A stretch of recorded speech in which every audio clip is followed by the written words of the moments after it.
Friends, we have seen the circuit connections for prime mover. Let us see the connections for three-phase alternator. So let us see here the connections. So this is the star connected armature winding. Okay. So you can see on the board, this is the star connected armature winding, RYB respectively.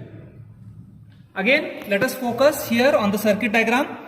From this, it is connected sequentially RYB. Three terminals are connected to triple pole single throw switch. So this is the TPST switch. TPST stands for triple pole single throw switch. So all the connections RYB, all three connections are connected here. So you can see here, this is the R, this is the Y, and this is the B terminal. RYB, R, Y, and this one is the B. All three are connected sequentially here. R, Y, and B. All three connections. You can see these are the RYB sequentially connected to the triple pole single throw switch. So you can see this is the triple pole single throw switch. Okay. So this is connected. After closing this switch, the load will be connected to this alternator. Again, you can see here, this is the ammeter connected in any one phase. Ammeter connected in any one phase. So instead of ammeter, we have used here the clamp-on meter. So meaning is same. So you can see here, in one phase, we have connected the clamp-on meter. So this will be operated under ammeter mode. So this is the ammeter. Then again you can see here, across any two phases, either RY, YB or BY, you can connect a voltmeter across any two line terminals. Okay. So you can see here, across Y and B we have connected a voltmeter. So this is the voltmeter.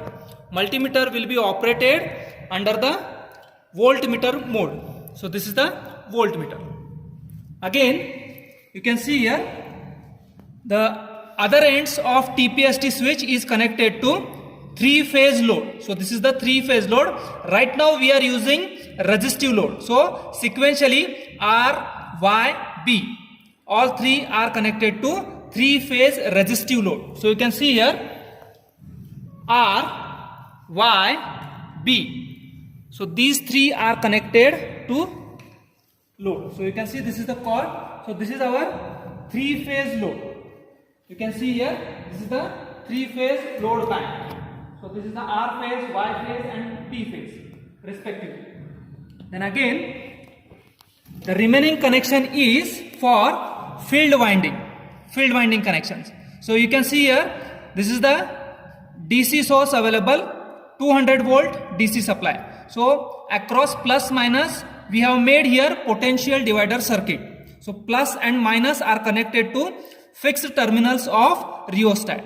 So again, let us focus on the actual connections. You can see this is the rheostat connected for potential divider. So this is the plus terminal. You can see this wire plus is connected to fixed terminal. This one. This is the fixed terminal. So this is the plus. Again, this is one more fixed terminal for the rheostat. At the other end, this is connected back to negative terminal. Here you can see this is the negative. So all, or you can say two fixed terminals are connected to plus and minus. And remaining is, you can see on the circuit diagram, this is the variable point. This is connected to ammeter and ammeter to F1. So you can see again here, this is the variable point. This is the variable point connected to ammeter.